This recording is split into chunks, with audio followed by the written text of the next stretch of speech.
Hello everybody, my name is Mrs England and I'm one of the string teachers for the whole music service, and today I'm going to show you how to rosin a bow.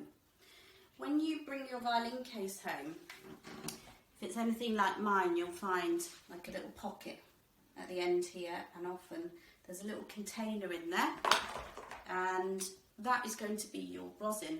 Now they come in all different shapes and sizes. Mine just happens to look like this. Yours might be in a blue plastic container, in a tin, or in a little wooden container. So this goes on the bow. It's like a glue that kind of sticks to the hairs on the bow.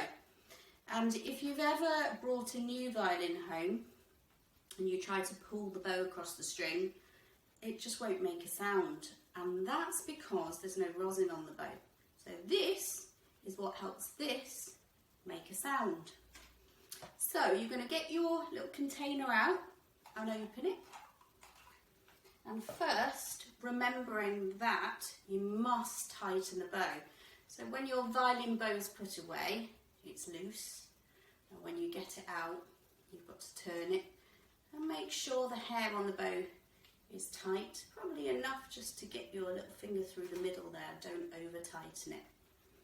And then what I do is put my thumb here on this silver screw by the frog, because this is going to stop the rosin catching this metal bit here, which will then make the rosin break.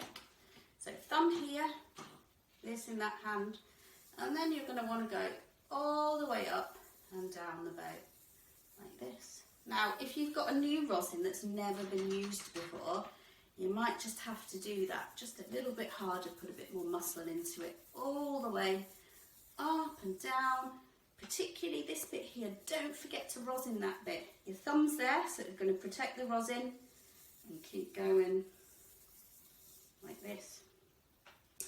And if you're not sure, you can grab your violin and just test it out. Let's see if it works. Mine works. So I've got a perfect amount of rosin. If it doesn't, maybe put a little bit more on. Now don't be alarmed that if when you start to play and you put the bow on the string that there's white on the strings. That happens, that's completely normal. That's just the rosin coming off the bow onto the strings.